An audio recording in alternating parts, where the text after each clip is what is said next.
어제 관심을 좀 끈 종목이 있었습니다. 대상홀딩스라고. 이게 이른바 한동훈 법무부 장관 테마주로 묶여서 이게 크게 올랐단 말이죠. 그런데 이게 사실 연관성 자체도 명확치 않고 주가나 뭐 기업 가치랑도 명확해 보이지 않아요. 그 관계가. 이게 어떤 상황이고 어떤 현상이고 좀 어떤 점을 투자할 때 유의를 해야 될지 좀 말씀 부탁드립니다. 일단 이런 주식들 테마주라고 하고요. 테마주 중에 정치 테마주라고 이야기합니다.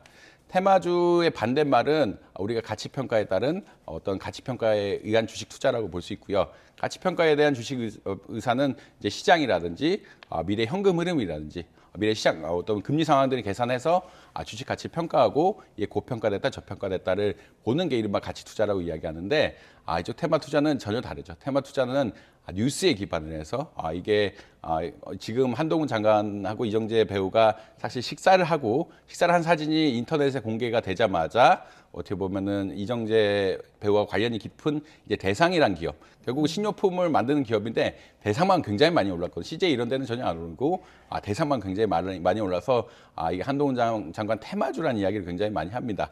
그렇다는 이야기는 어떤 거냐? 결국은 특별한 개연성이 없네요. 우리가 보통 주식을 평가할 때는 펀더멘털한 기법이라고 해서 미래 현금 흐름, 할인율 이런 것들, 결국은 얼마 이자율 이런 것들을 계산해서 주식 가치를 계산해야 되는데 어느 누군가 장관하고 누군가 정치권의 누군가가 친하다.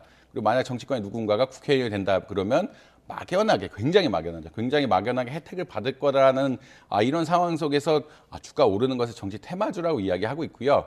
이런 정치 테마주들은 사실 뉴스에 기반을 하기 때문에 그러니까 우리가 좋은 것들은 현금 흐름, 올해 수익이 좋았다. 그리고 내가 내년에 수익을 예전의 기대보다 많이 올렸다라는 이런 바탕으로 해서 주가가 오르게 되면은 정상적으로 주가가 오른 건데 사실 특정 정치인이 어떤 국회의원이 된다든지 정권을 잡는다든지 이런 것에 따라서 오르게 되는 주식들은 보통 끝이 안 좋다라고 이야기합니다. 그러니까 이것들을 뭐 분석한 여러 가지 분석들이 있는데 최근 뭐 자본시장연구원에서 분석한 뭐 자료에 따르면 뭐 대선에 보면 정치 테마주들이 많죠. 정치 테마주들이 많은데 이미 대선 전에 주가가 한번 올랐다가 다 빠진다라고 이야기하고 있거든요.